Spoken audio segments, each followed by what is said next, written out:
The goddess Durga is said to have been born from the miraculous power of the combined wrath of the two gods, Siva and Visnu.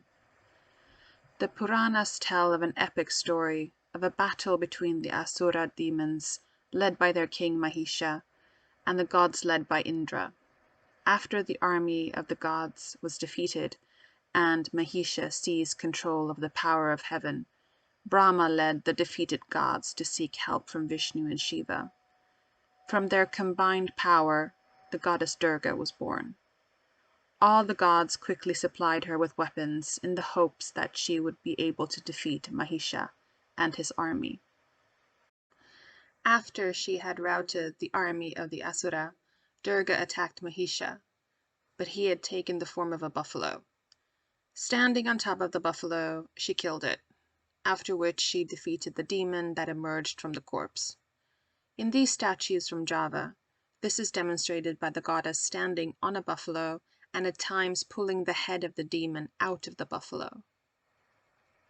The frequency with which Durga in this form of slaying the Asura demon is depicted in Javanese stone sculpture in both the Central and East Javanese periods attests to her lasting and widespread popularity in Indonesia. According to Santiko, more than 135 statues of the goddess have been identified on Java. The statues of Durga Mahishasuramardini show her with 2 to 10 arms, but the most common depiction in Java is with 8 arms. Santiko listed 48 examples from Central Java and a further 56 from East Java. This statue is from Central Java, from Ngupit, and is now in the Museum Nasional Indonesia in Jakarta.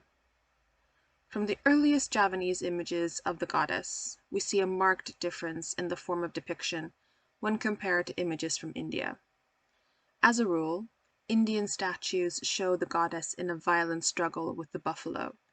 However, in the Javanese examples, the battle is at an end, and the goddess stands on the buffalo lying in a static recumbent position, almost as if it were a mount, rather than an enemy. This 8-armed Durga from East Java dates to the late 13th century. It shows her holding the buffalo's tail in one of her right hands. As a sign of victory, one of her left hands rests on Mahisha's head. Because the top of this statue is damaged, we can only see one of the 8 divine weapons given by the gods. It is Yama's shield, with which she fought Mahisa. Due to the combination of excellent workmanship and a striking felicity of expression, this Durga Mahishasuramardini from Chandi Singosari must be considered a highlight in Hindu Javanese sculpture. It has a height of almost 175 centimeters. The Durga of Chandi Jawi displays many of the characteristics that are typical of the dynamic East Javanese interpretation of the classical theme. The goddess stands with her legs wide apart, her feet firmly planted on the back and head of the reclining buffalo.